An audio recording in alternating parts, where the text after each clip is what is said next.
खुदावंद के पाक और मुबारक नाम में आप सबको बराए रास्त शो फजल रबी में खुश आमदीद कहते हैं।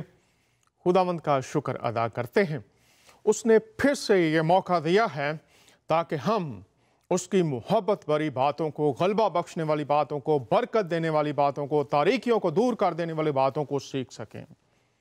जब हम इस दुनिया में मुख्तलिफ मज़ाहब का मुतालिया करते हैं तो मुख्तलिफ तरह से हमें मुख्तलिफ जो मजहबी हस्तियाँ हैं उनके बारे में तालीम मिलती है कि किस तरह से उन्होंने तारीकी की, बदी की कुव्वतों, शैतानी कुव्वतों का मुकाबला किया।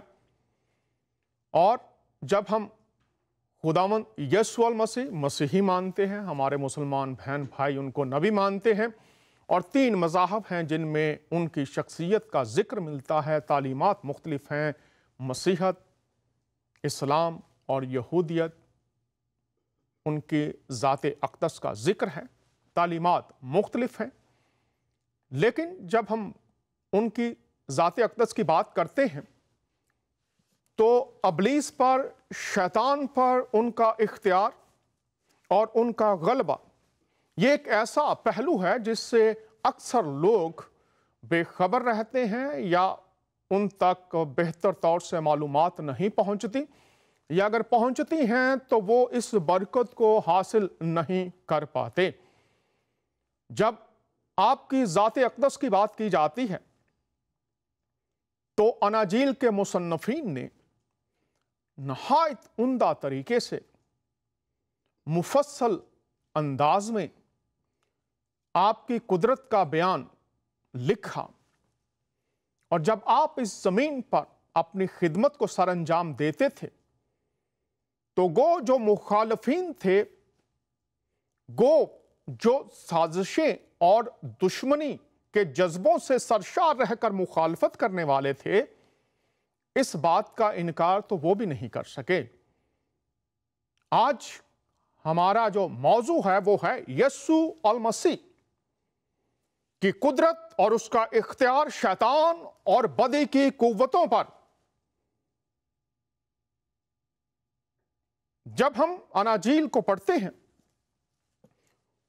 तो मुसन्नफीन जिक्र करते हैं कि बराह रास्त शैतान के साथ जब आपका सामना हुआ तो मत्ती जब लिखते हैं, आइए देखते हैं, 4था बाब है मत्ती की अंजील का, और यहां पर मसीह का इख्तियार जो है उसके बारे में हमें मिलता है। और आप सब जो प्रोग्राम देखते हैं ज़रूर पढ़िए इसको।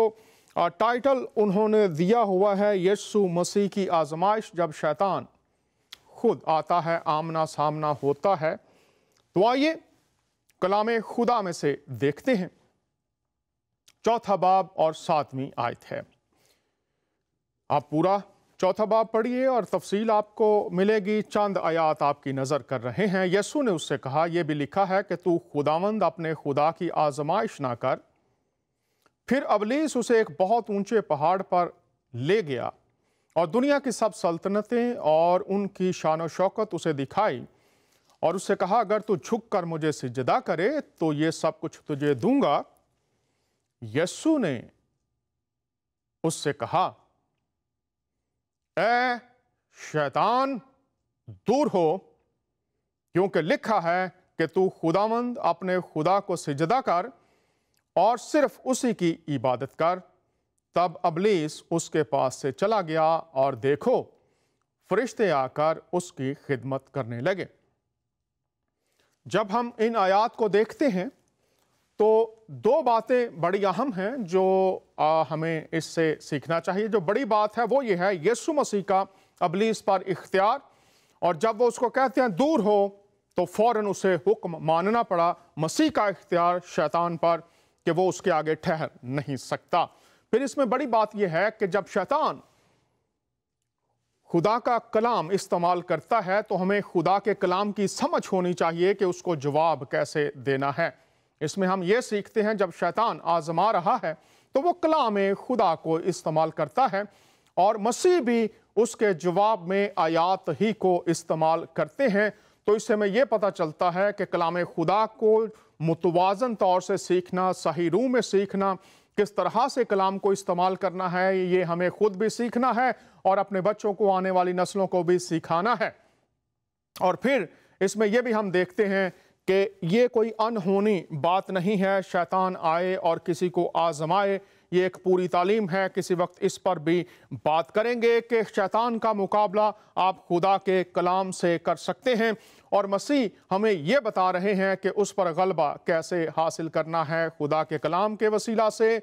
जब आप खुदा में हैं तो शैतान आपके सामने ठहर नहीं सकता। उसके बाद हम देखते हैं कि यीशु मसीह पहले बराह रास्त और उसके बाद उनकी खिदमत में हम ये बात देखते हैं कि जब यीशु मसीह इस ज़मीन पर थे तो इबादत खाने की बात कर रहे हैं। मरकस की अंजील पहला बाब है, 23 से 26 आयात हैं। और फिलफौर उनके इबादत खाना में एक शख्स मिला जिसमें नापाक रूह थी, और वो यूं कहकर चिल्लाया कि ए यीशु नासरी, हमें तुझसे क्या काम? क्या तू हमको हलाक करने आया है?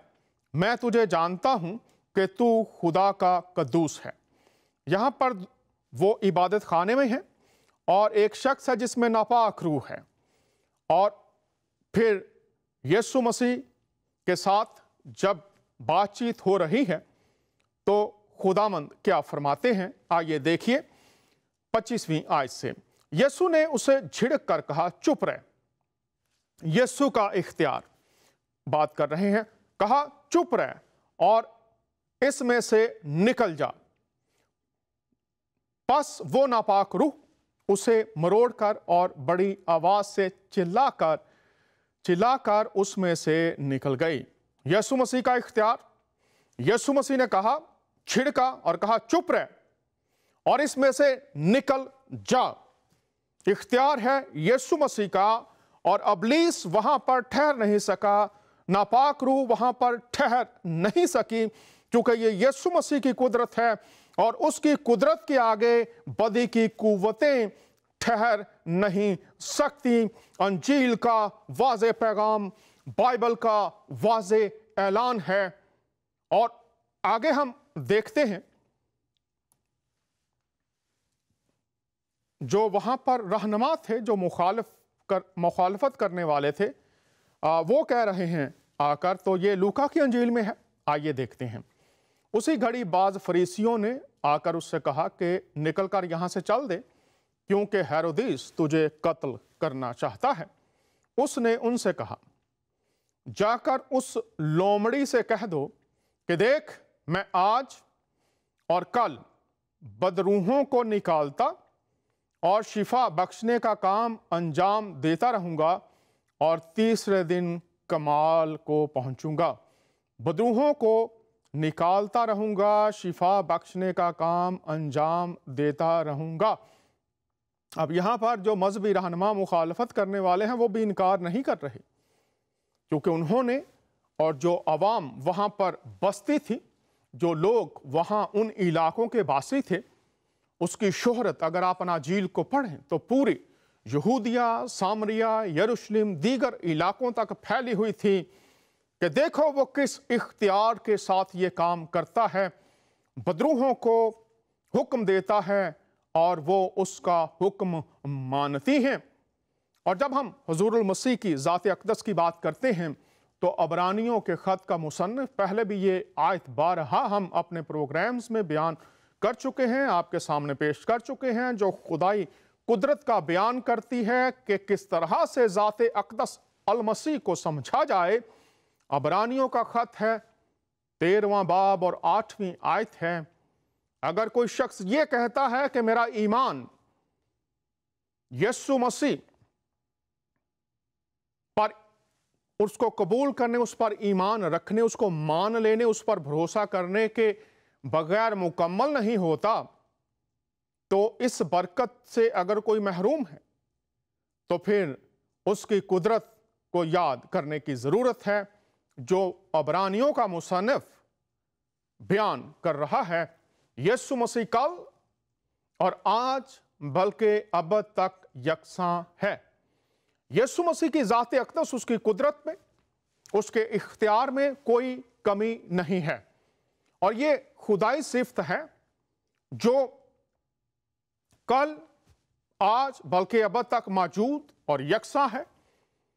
और जब हम कुरान की बात करते हैं तो रूह अल्लाह, खुदा का रूह, कलमतुल्लाह, खुदा का कलमा, और पूरे कुरान को पढ़ लीजिए। ये अलकाब,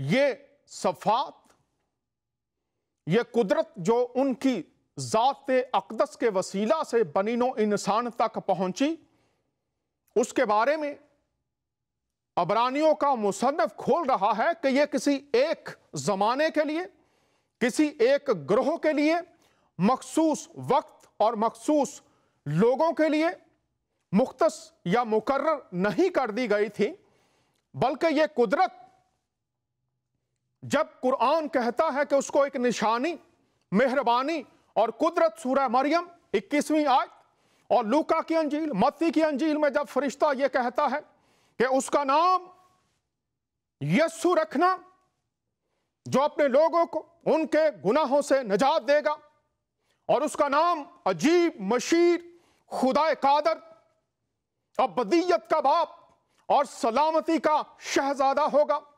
और जब यूहन्ना अपने शागिर्दों को उनके पास भेजता है तो आप फरमाते हैं, जाओ यूहन्ना से कह दो कि अंधे देखते हैं, लंगड़े चलते हैं, जो अबलीस की कैद में हैं वो आजाद किए जाते हैं।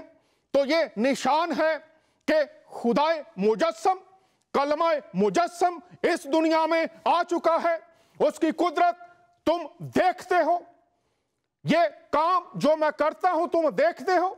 अगर तुम मेरी बातों को गलत समझते हो तो वो काम जो मैं कर रहा हूं, ये मेरे गवाह हैं कि मैं कलमा मुजस्सम हूं, मैं खुदा का रूह हूं, मैं खुदा में से निकला, खुदा ने बदल लिया, और आज तुम्हारे दरमियान में जो खुदा कर सकता है वो मैं, चूंकि खुदा में से निकला हूं, उसकी कुदरत में उसका बेटा हूं। तुम मेरे कामों को देखो।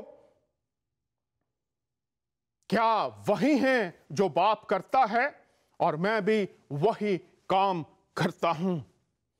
यीशु मसीह कल, आज, बल्कि अब तक यकसा है।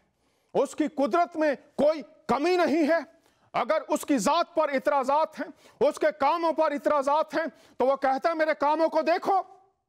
और फिर वो कहता है मेरे बारे में, तुम किताब मुकद्दस में पढ़ते तो हो, लेकिन तुम मेरी पैरवी करने के लिए, मुझे कबूल करने के लिए जो पेशकश आसमान से दी गई है, उसको कबूल करने के लिए मेरे पास आना नहीं चाहते। लेकिन जो लोग आज भी जिस तरह से वो रहमत और मेहरबानी बनाए गए हैं, जिस तरह से उनकी ज़ाते अक़दस में गुनाहों की मुआफ़ी, अबलीस से आज़ादी, बीमारियों से रिहाई का पैगाम दिया गया है, और उस वक्त के लोगों ने देखा, और अबरानियों का मुसन्निफ कहता है वो कल, माजी में, आज और आने वाले मुस्तकबिल में यकसा है। उसकी कुदरत में कोई कमी नहीं है।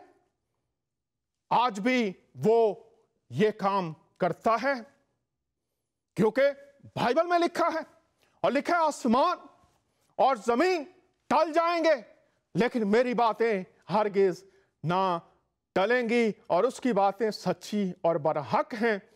आइए, आज हमारे साथ एक मेहमान है, मसीह की कुदरत जो कल, आज, बल्कि अब तक यकसा है, किस तरह से काम कर रही है।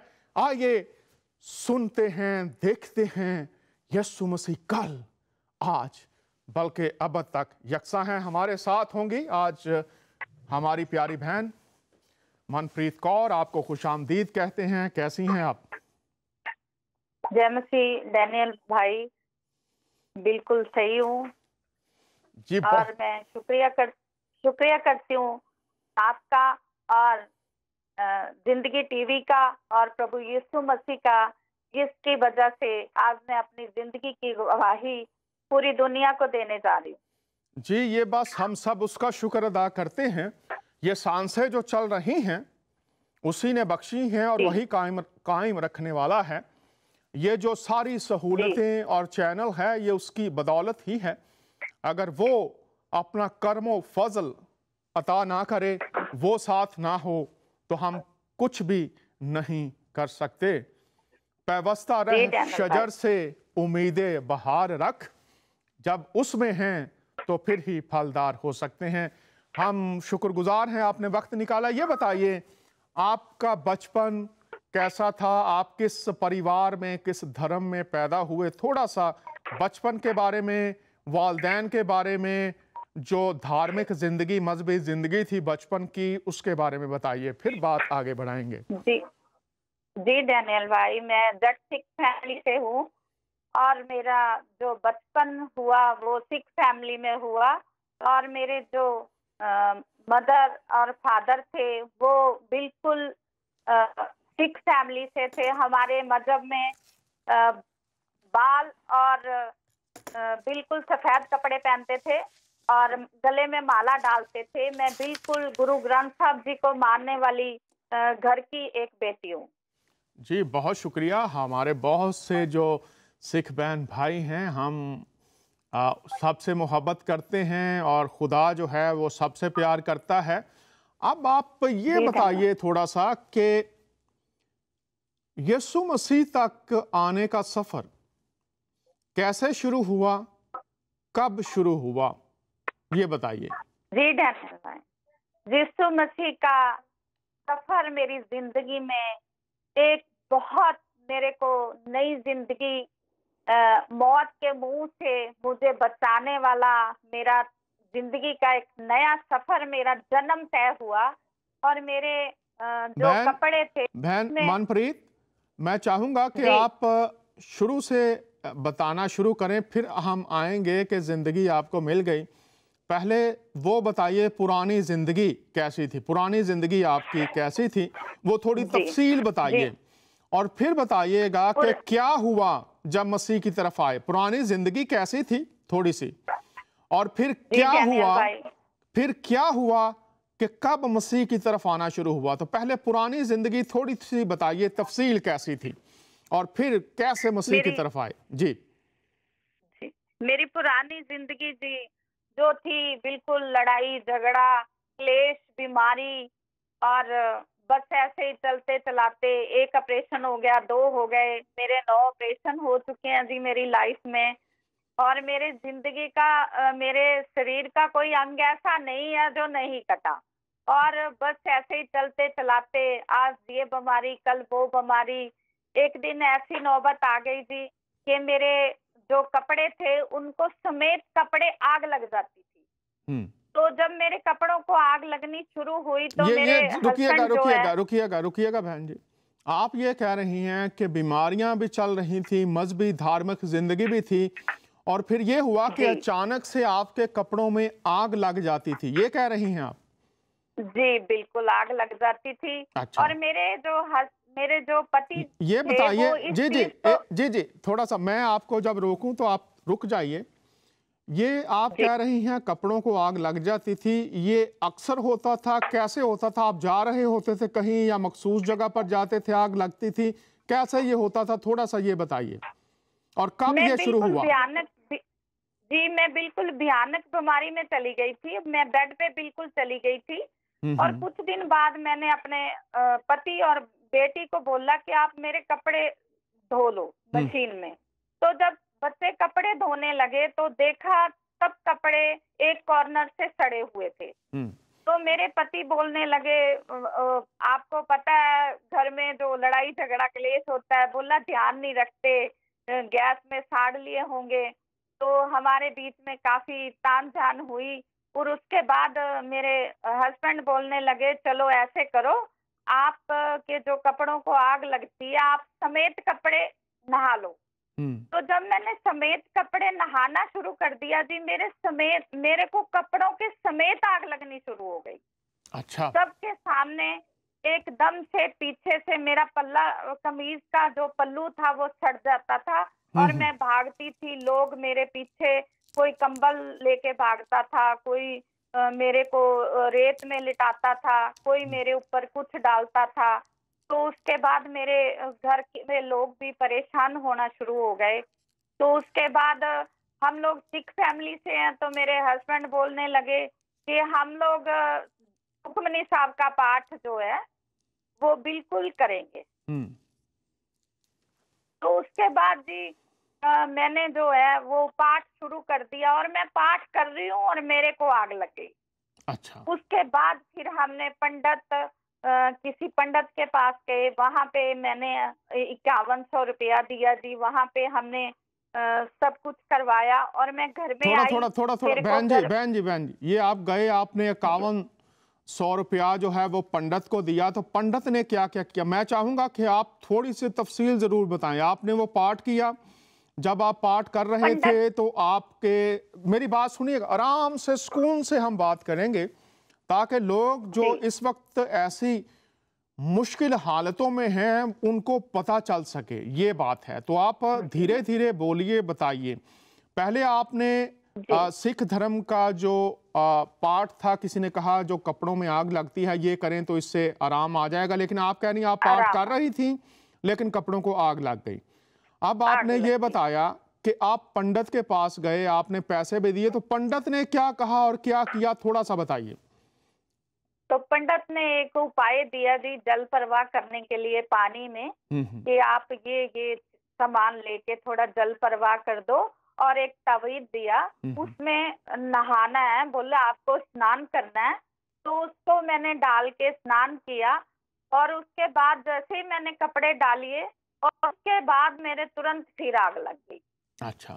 उसके बाद जी हमें किसी ने बताया कि हमारे यहाँ पे बिल्कुल मलेरकोटला पास में है, तो उन्होंने बताया कि आप मलेरकोटला में जाइए। तो हम वहाँ पे एक मुस्लिम के पास गए, तो मेरा मुस्लिम फैमिली से भी बहुत प्यार है। तो उन्होंने मुस्लिम फैमिली में जब हम गए तो वहाँ पे हमने 11,000 रुपया दिया। तो उन्होंने हमें बताया कि आपको अभी बिल्कुल आग नहीं लगेगी, आपने ये तबीयत घर पे लटकाना है, इससे नहाना है, इसमें घर में छींटा देना है। तो काफी कुछ हमने वो भी किया। तो जैसे ही हमने वो सब किया, उसके आधा मैंने किया था, आधा अभी बाकी था। उसके करते करते ही मेरे कपड़ों को तुरंत इतनी ज्यादा आग लग गई और मेरे शरीर पे पूरे जख्म हो जाते थे। तो मुझे ये डर होता था कि कब मुझे आग लगेगी, मैं पता नहीं जीऊंगी या कैसे रहूंगी। मेरा जिंदगी का एक एक पल मुझे ये था कि मेरे मौत मुझे पल पल दिखाई देती थी। मैंने सब कुछ किया मगर मुझे कहीं से कोई फर्क नहीं पड़ा। हाँ जी, ये मैं आपसे पूछूंगा। और अभी आपने बताया कि आप तीनों धर्मों के पास गए, और कहाँ कहाँ गए, थोड़ा सा ये भी बताइए। और हमारे पास घर के बिल्कुल पास जी एक बंगाली था, उनके पास हम गए। उन्होंने बहुत मूर्तियां रखी हुई थी और बहुत सी राख उसने रखी हुई थी। जैसे ही हम गए उसने मोर के पंख लिए और मुझे मेरे झाड़ फूंक शुरू कर दी और इतनी मिट्टी मेरे मुंह पे डाली और उसने बोला अब आप घर जाओ आराम से, अब आप बिल्कुल आग नहीं लगेगी, ये किसी ने आपके साया छोड़ा हुआ था, अब बिल्कुल ठीक हो जाओगे। तो रास्ते में ही हमें आग लग गई। अच्छा। तो उसके बाद मेरी जो बिल्कुल आशा टूट गई। मैंने बोला अब कोई बचा नहीं है, कोई किनारा। तो मेरे पति जो थे, जो बिल्कुल इन चीजों पे विश्वास नहीं करते थे, वो भी मानने लगे कि बिल्कुल उनको भी ये था। मेरे पति बोलने लगे कि तेरे कपड़ों को आग लग रही है, तू अपने कपड़े उतार दे और मेरे कपड़े पहन ले। तो जैसे ही मैं उनके कपड़े पहनती थी, उनके कपड़ों में भी मुझे आग लग जाती। अच्छा। मेरे शरीर पे पूरे बड़े बड़े जख्म है जी, अब ठीक हो चुके हैं। तो फिर मेरे पति देव ने मुझे बोला कि अब हमें क्या करना चाहिए, हमें कहाँ जाना चाहिए, कि अब कोई रास्ता बचा नहीं। जो भी किसी ने बताया, एक कोई गुज्जर थे जो भैंस वगैरह रखते हैं किसी गांव में, हमें उन्होंने भी किसी ने बताया, हम वहां पे भी गए। उन्होंने मेरे से एक मटका मंगाया, उस मटके में बोले हमने इस चीज को बांध दिया सफेद कपड़े से, बोले हम इसको उतार देंगे। उन्होंने भी हमारे से 2100 रुपया लिया। अच्छा। मगर आग फिर मेरे को वैसे की वैसी आग इतनी ज्यादा लगने लगी कि जैसे जैसे मैं ये उपाय तंत्र मंत्र कराती थी, तो आग मेरे कपड़ों में ज्यादा से ज्यादा बढ़ती जा रही थी। तो लोग मुझे देखने आते थे कि ऐसा हो नहीं सकता, कैसे आग लगती है। पूरे मेरे घर के आगे लोगों का तांता लगा रहता था। लोग मेरे को खड़े रहते थे, कब आग लगेगी, कब हम देखेंगे। सबने देखा कि बिल्कुल आग लग रही है, कि कुछ है। कई लोग तो मेरे को बुलाना छोड़ दिया, मेरे से लेके खाना छोड़ दिया कि इसमें कुछ भूत प्रेत है, कि हमें भी लिपट जाएगा। तो मैं अपने मन में बहुत निराश थी। बच्चे भी मेरे से डरने लगे थे, मेरे अपने बच्चे भी मेरे को डरते थे कि हम बुलाएंगे, पता नहीं कोई छाया हमें भी लिपट जाएगा। तो ऐसे में मेरी मेरे पति जो आर्मी में थे, वहां पे फिरोजपुर एरिया में, वहां पे मेरी एक बहन, क्रिश्चियन बहन, मेरी बहन बन गई। तो जब भी वो कोई फंक्शन करती थी तो हमेशा मुझे बुलाती थी, मगर मुझे मसीह के बारे में कुछ नहीं पता होता था। मैं वैसे ही प्यार के कारण उसके घर चली जाती थी। एक बार उसके घर में ये मुझे आग लगने से 10 साल पहले की तकरीबन बात है। उनके घर में इंग्लैंड से पास्टर जी आए, तो उन्होंने मुझे इशारा किया कि इनको बोलो वो बाइबल खरीदे। तो मुझे तब बहुत बुरा लगा। मैंने बोला मैं इनके बारे में मुझे कोई नॉलेज नहीं है, मैं क्यों लूं। तो वो मुझे मेरे जो मैंने सिस्टर बनाए हुए थे वो बोले नहीं, आप खरीद लो, भले ही आपको कुछ पता हो या ना। तो वो बाइबल मैंने अपने घर के मंदिर में रखी हुई थी। उस पे बारिश भी हो गई, वो भीग गई, सुखा ली, मगर उसको एक दिन मैंने सोचा कि देखूं, मगर कुछ समझ नहीं आया, तो मैंने उसको फिर लपेटा और रख दिया। उसके बाद फिर मुझे वो जब मेरे साथ इतना बड़ा हादसा हुआ तो मुझे वो बात याद आई, तो मैंने वो सिस्टर को फोन लगाया। तो मेरी आवाज में बहुत उदासी थी, तो वो सिस्टर मुझे बोलने लगे, क्या बात, तू बीमार है? तो मैंने उनको बोला, मेरे साथ इतना बड़ा हादसा हो गया, आप मुझे ये बताओ, जो पास्टर मुझे बाइबल वो दे के गए थे उसको मैंने मिलना है। तो उन्होंने बोला कि वो तो बाहर से थे, अब मेरे पास एक और पास्टर हैं जिनका मैं आपको नंबर दे रही हूँ। अच्छा। तो उन्होंने मुझे वो नंबर दिया। जैसे ही मैं वो नंबर डायल किया तो प्रभु यीशु मसीह ने मुझे ऐसे उठाया कि मैं अपनी जिंदगी का वो सबसे पहला जो मेरा जिंदगी का लम्हा था, वो जिंदगी में कभी भूल नहीं सकती। जैसे ही मैंने फोन किया तो वो मेरे घर से तकरीबन 10 किलोमीटर की दूरी पे वो पास्टर जी थे, और वैसे मेरे घर से वो 400-500 किलोमीटर का रास्ता था, मगर वो इतनी नजदीक मेरे खड़े थे। तो जैसे ही उन्होंने मेरा फोन उठाया, मैंने रोई, मैंने उनको बताया। बोले आप कहाँ पे हो? तो मैंने उनको बोला कि मैं ऐसे ऐसे यहाँ। बोला समराला कितनी दूर है? मैंने बोला जी 10 किलोमीटर।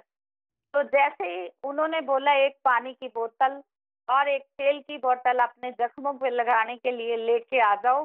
जैसे ही हम गए तो आप बिलीव नहीं करोगे, जैसे ही मैं और मेरे हस्बैंड गए, हमारे पास बिल्कुल 200 रुपए थे, और 100 का हमने तेल डलवा लिया, और 50 रुपए की हमने तेल की बोतल ले ली। बाकी हमारे पास 50 रुपए थे। जैसे ही हम समराला पहुंचे, हमारी गाड़ी में तेल भी खत्म हो गया और हमारे फोन पे पैसे भी खत्म हो गए। तो हम बिल्कुल दिखने लगे, दोनों के मुंह रोने जैसे हो गए। हमें ये नहीं पता था कि पास्टर कौन है, उनकी शक्ल कैसी है। तो मैंने एक सरकारी गाड़ी में एक खड़े थे जेंट्स, मैंने अपने हस्बैंड को बोला वही पास्टर जी होंगे। वो बोले सरकारी गाड़ी में थोड़ी ना पास्टर आएंगे। तो हम 10-20 मिनट खड़े, तो उन्होंने मुझे फोन लगाया। जैसे ही घंटी बजी, हम फौरन उनके पास गए, तो हमने प्रेयर की, उन्होंने मेरे पे प्रेयर की, और उन्होंने बिल्कुल हमें कोई वो नहीं किया। उन्होंने बोला कि आप संडे की संगति में आना, आप प्रभु पे विश्वास करो, तौबा करो अपने पापों को, और आपको प्रभु यीशु मसीह जरूर बचाएंगे। और मैंने तहे दिल से तौबा किया, अपने गुनाहों की माफी मांगी, और उसके बाद मुझे प्रभु यीशु मसीह का मैंने फिर 1 महीने बाद बपतिस्मा लिया। तो ये अब बताइए कि ये जो आग लगती थी जब पास्टर साहब ने दुआ की, तो उसके बाद कब आपको शिफा मिल गई, ये आग लगना बंद हो गई? उसके बाद मुझे एक बार आग लगी थी घर में जाके,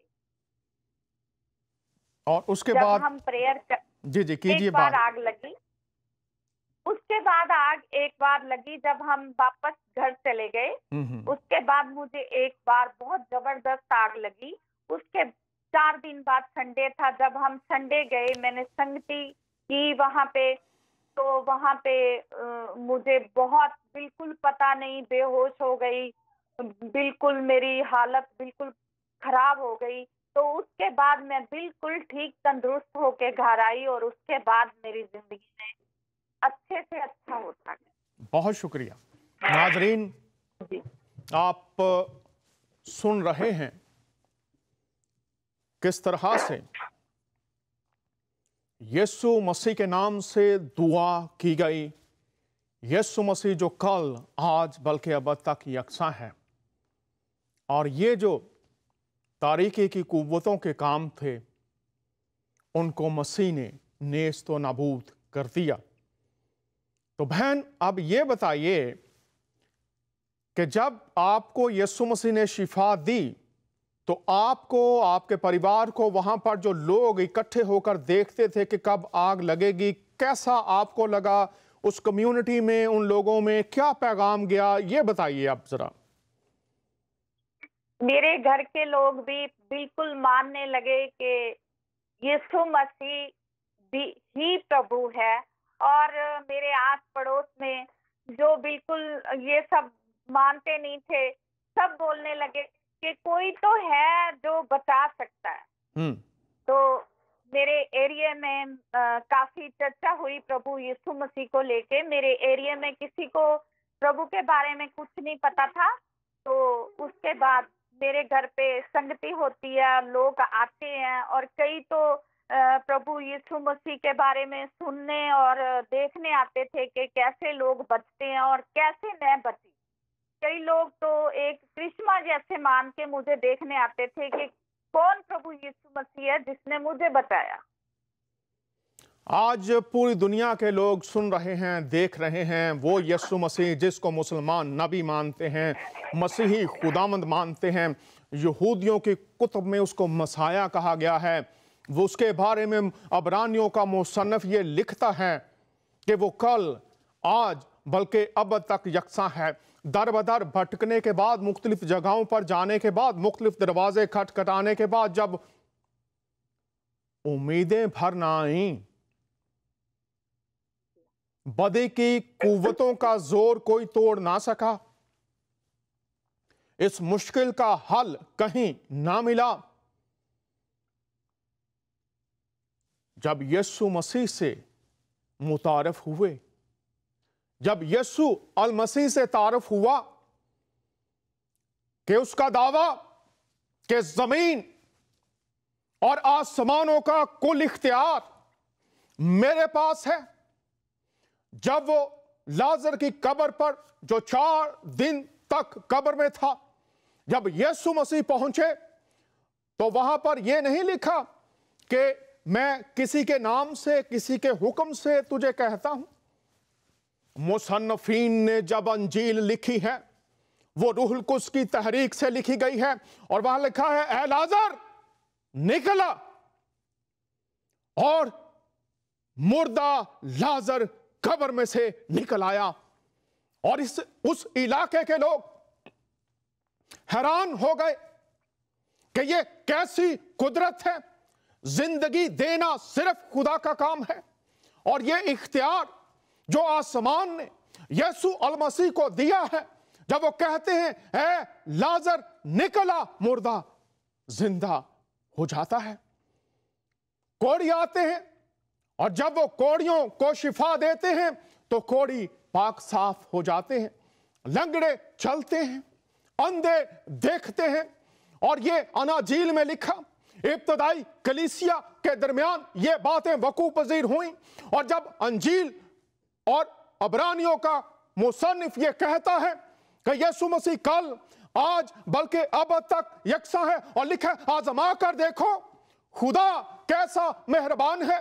यीशु अल मसीह मुकल्लमा मुजस्सम रूह अल्लाह जब इस जमीन पर कादर मुतलिक, आज जब वो आसमान पर कादर मुतलिक, जाने वाले जमानों में कादर मुतलिक, उसकी बादशाहत का आखिर ना होगा। और आज देखिए मेरे मौला, मेरे आका, मेरे मुनाजी, मेरे खुदामंद यीशु अल मसीह की कुदरत महदूद नहीं, खत्म नहीं हो गई। इसलिए कि दुनिया के जितने इंसान पैदा हुए सबकी तारीख पैदाइश है, तारीख वफात है, लेकिन यीशु मसीह वाहिद हस्ती इस पूरी दुनिया में जिनकी कब्र आज भी खाली है।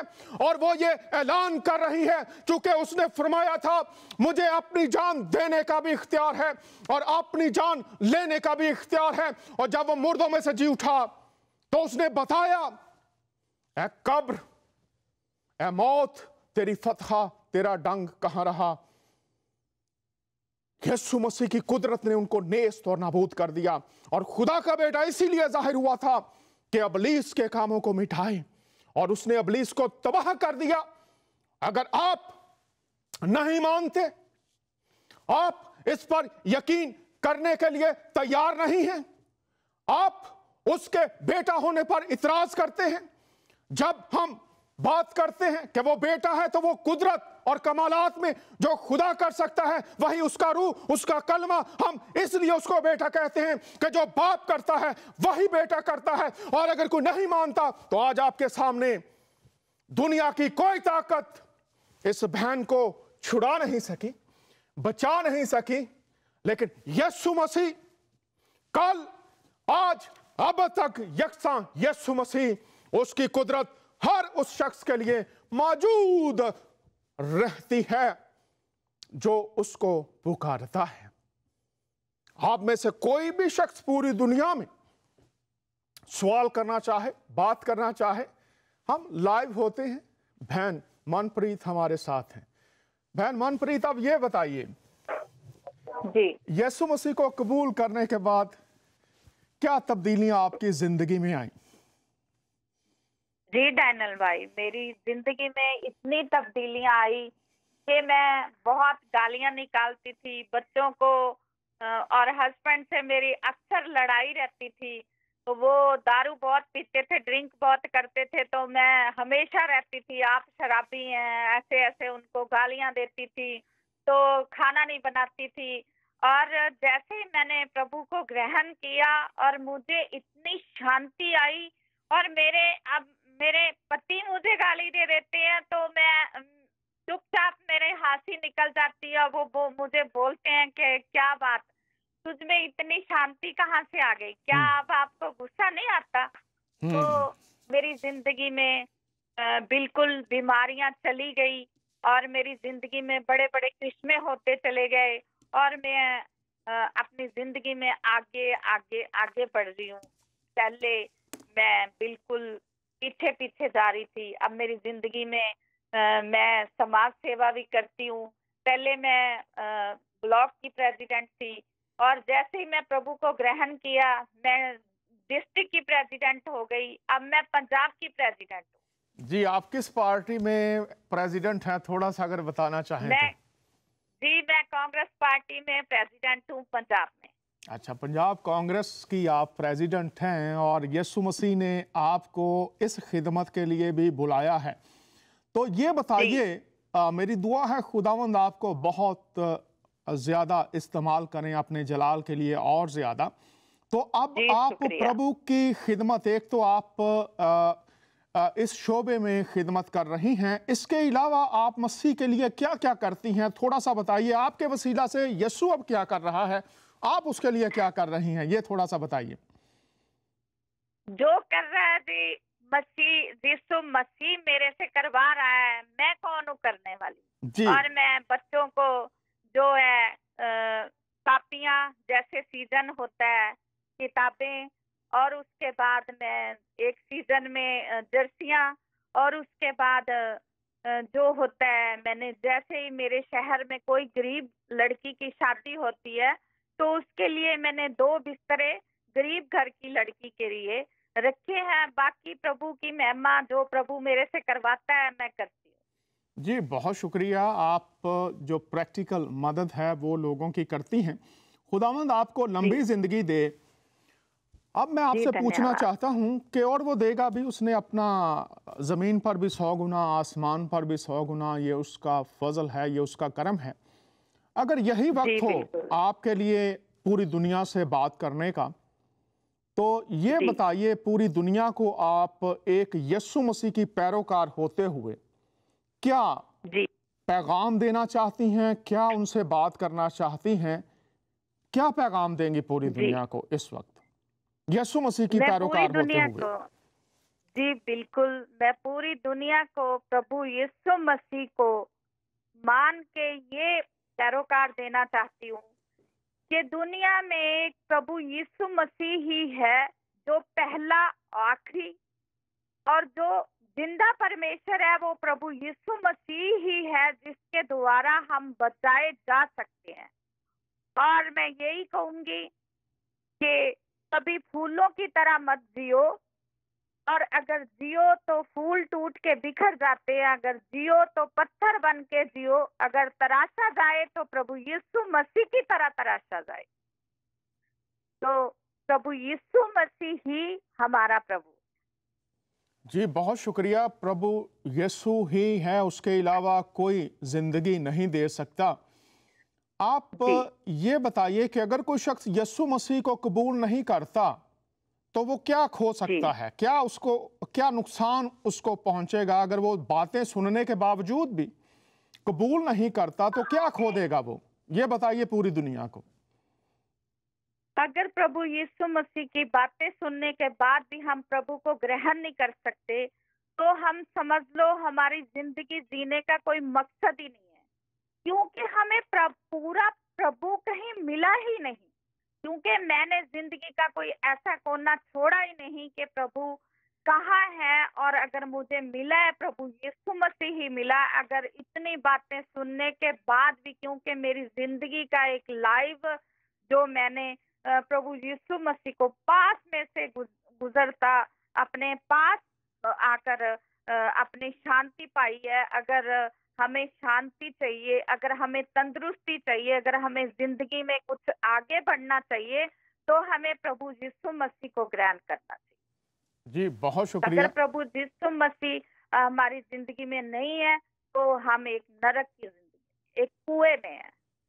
नरक की जिंदगी होगी अगर यीशु मसीह को कोई शख्स कबूल नहीं करता। अब ये बताइए, आपने जी यीशु मसीह को कबूल कैसे किया था?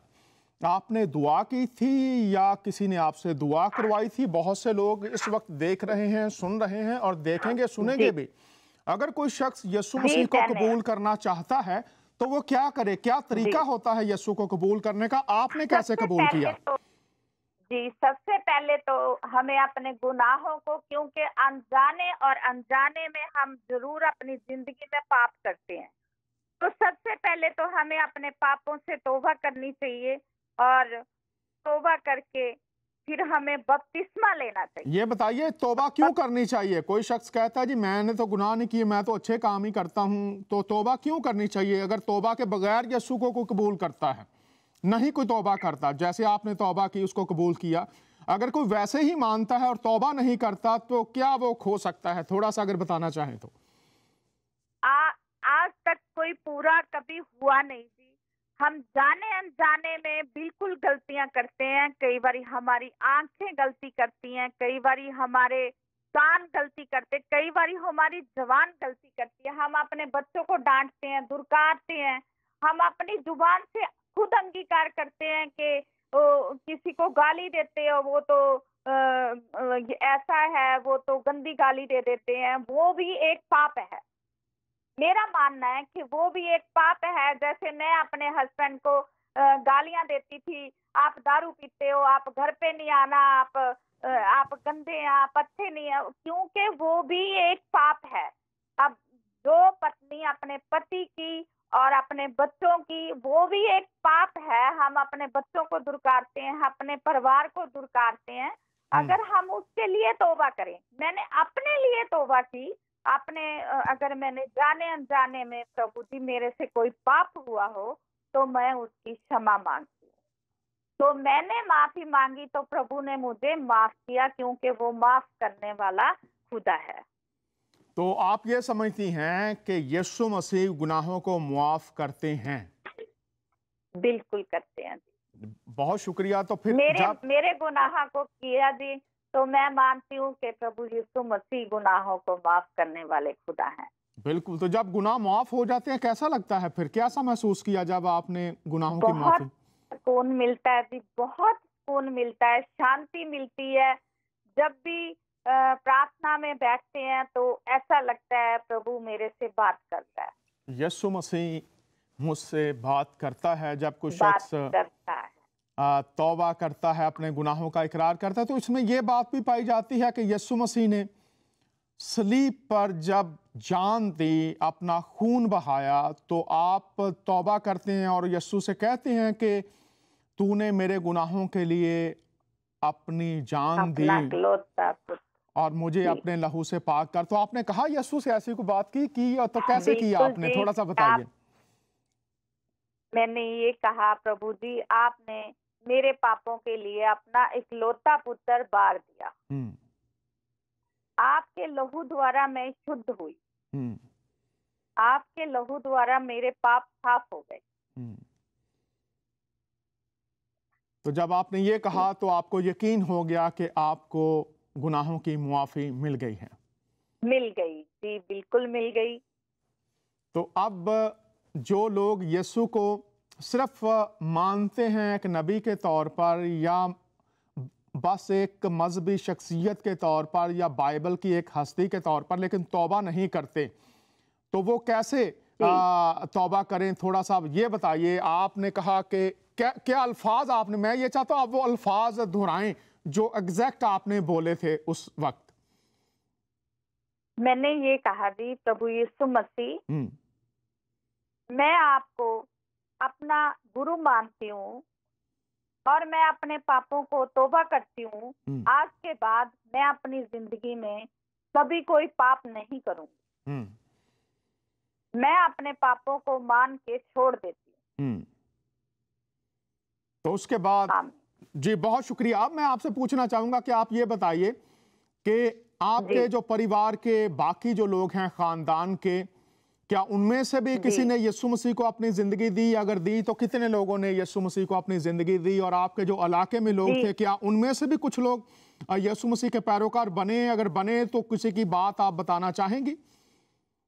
जी, मेरे परिवार में मेरा बेटा था, उसके 6 साल से कोई बच्चा नहीं था। तो सिस्टर मंजीत एक इंग्लैंड से आए वहाँ हमारे चर्च में। तो उन्होंने बोला कि यहाँ पे कोई सिस्टर हैं जो टेंशन में है, उनके घर में कोई बेबी नहीं है। तो उन्होंने प्रार्थना की और मैंने और मेरी बेटे की जो पत्नी थी, हमने मिलके दोनों ने प्रार्थना की और अब बेटे के 1 साल की बेटी है, वो भी प्रभु यीशु मसीह की वजह से हमें मिली, प्रभु ने हमें दी। और उसके बाद वो बहू मानती है और बेटी मानती है और पति अभी मानते नहीं है, मगर मुझे कभी मना नहीं करते। मुझे बोलते हैं कि आप आज संडे है, आप चर्च क्यों नहीं गए, आप चर्च जाओ, आपका टाइम हो गया। मगर बपतिस्मा अभी में पति ने नहीं लिया। अच्छा, तो आपके परिवार के लोग जो हैं वो भी पैरोकार बन गए हैं यीशु मसीह के।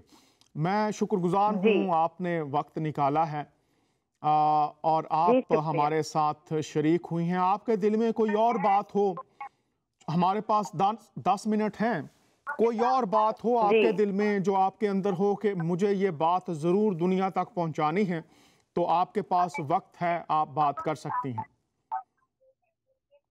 मैंने यही दुनिया तक पहचाना है जी कि प्रभु यीशु मसीह ही प्रभु है। हमें प्रभु के द्वारा और भी लोग बचाने हैं और विश्वास करें, और जो बीमार लाचार हैं, जो जिनका इलाज नहीं है, वो प्रभु यीशु मसीह को ग्रहण करें।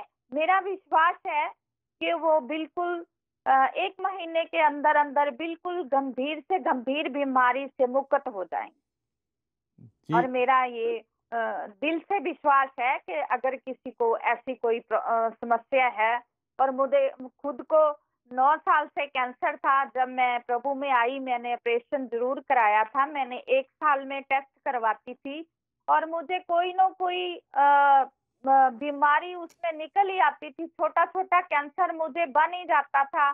जैसे ही मैंने बपतिस्मा लिया, 1 साल हो गया, और मैं बिल्कुल शिफा पा ली, और मुझे कोई बीमारी नहीं है, मैं बिल्कुल नहीं रहूंगी। ये आप दोबारा बताइए, आपको कैंसर था? जी, मेरे घर में मेरी मदर को था, मेरे बड़े सिस्टर को था। मेरे मदर तो कैंसर से चल बसे, बड़ी बहन भी कैंसर से चल बसी, और फिर मुझे 9 साल पहले हो गया था। तब मैं प्रभु में नहीं थी। तब मैंने ऑपरेशन करवाया, और उसके बाद इलाज चल रहा था। तो जैसे ही मैंने बपतिस्मा लिया, 1 साल साल मेरे टेस्ट होते थे। टेस्ट में मुझे थोड़ा थोड़ा कैंसर निकल ही आता था। जैसे ही मैंने बपतिस्मा लिया, प्रभु को अंगीकार किया कि प्रभु यीशु ही मेरा प्रभु है, तब से मैं बिल्कुल कैंसर से मुक्त हूँ। मुझे कोई बीमारी नहीं। नाजरीन, मेरे कुछ कहने की जरूरत नहीं है। कपड़ों को आग लग जाती थी, जी, यीशु कैंसर फ्री कर दिया। किसने? यीशु ने।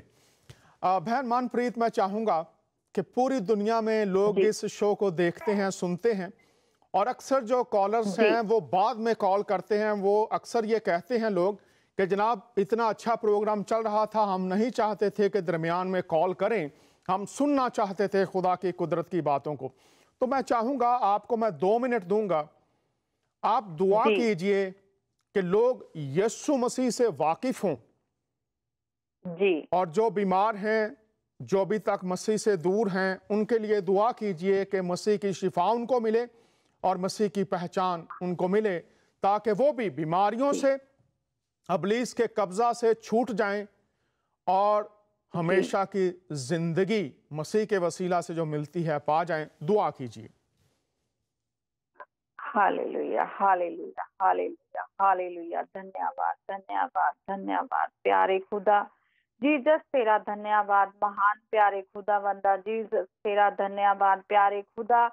तेरे वचन में लिखा है, हे थके हुए हारे हुए भार के नीचे दबे हुए लोगों, मेरे पास आओ, मैं तुझे आराम दूंगा। मेरे प्यारे खुदा, अगर कोई लाचार बीमार है, गंभीर बीमारी से गुजर रहा है, मेरे प्यारे खुदावंदा, तेरे फजल में आए मेरे प्यारे खुदा। तू अपनी अपार कृपा बना, महान प्यारे खुदा बंदा। तू अपने लहू से ढक ले मेरे प्यारे खुदा बंदा। उन उन लोगों के मनों को खोल दे प्यारे खुदा बंदा, वो तुझे ग्रहण करे मेरे प्यारे खुदा बंदा। तेरे बारे में उनको पता चले कि यीशु ही प्रभु है मेरे प्यारे प्रभु। तू आवाज दे के पुकार मेरे प्यारे प्रभु, उनकी बीमारियों को आजाद कर दे, बंधन तोड़ दे मेरे प्यारे प्रभु। कैंसर की बीमारी को खत्म कर दे प्यारे खुदावंदा। शुगर की बीमारी को खत्म कर दे मेरे प्यारे खुदावंदा।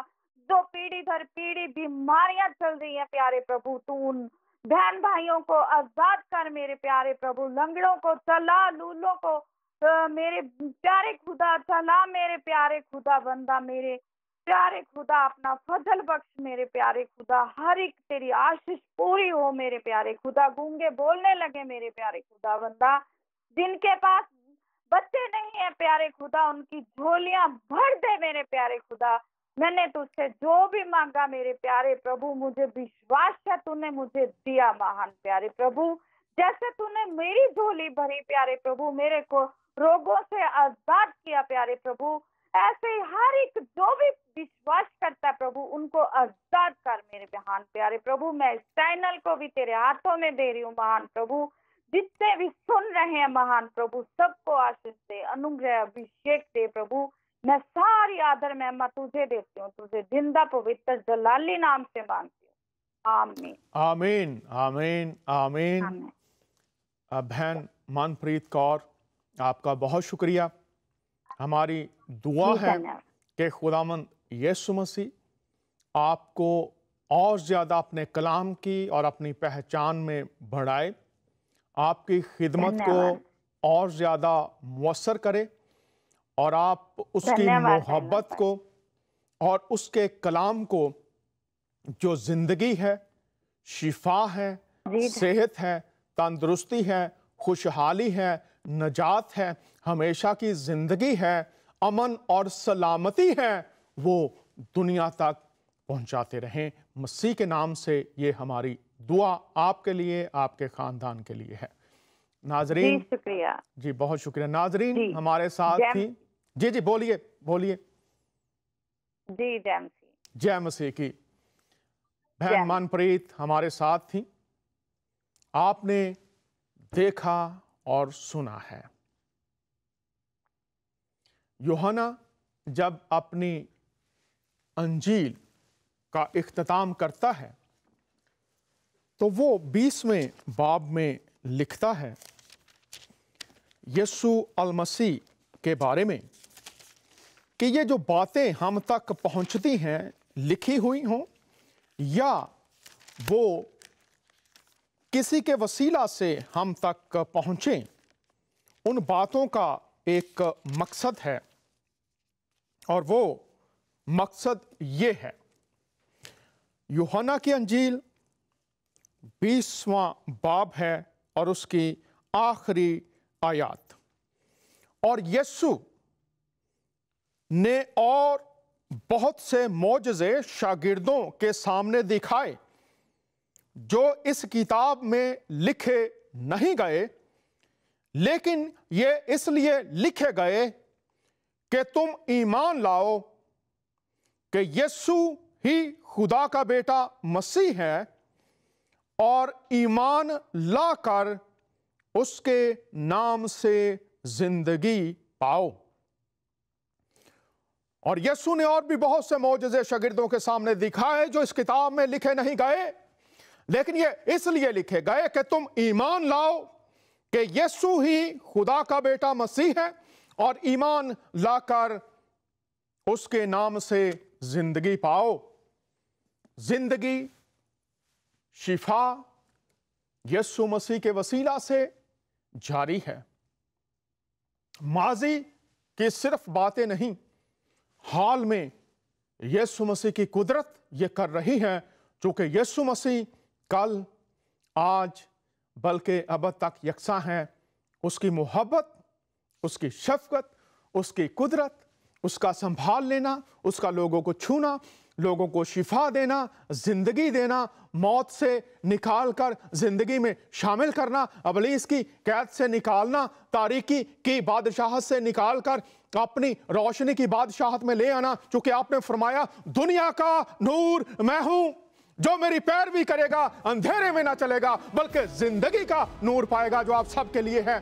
फिर अगले हफ्ते आप सबसे मुलाकात होगी। खुदावंद आप सबको बरकत दे। आपका मेजबान दानियाल।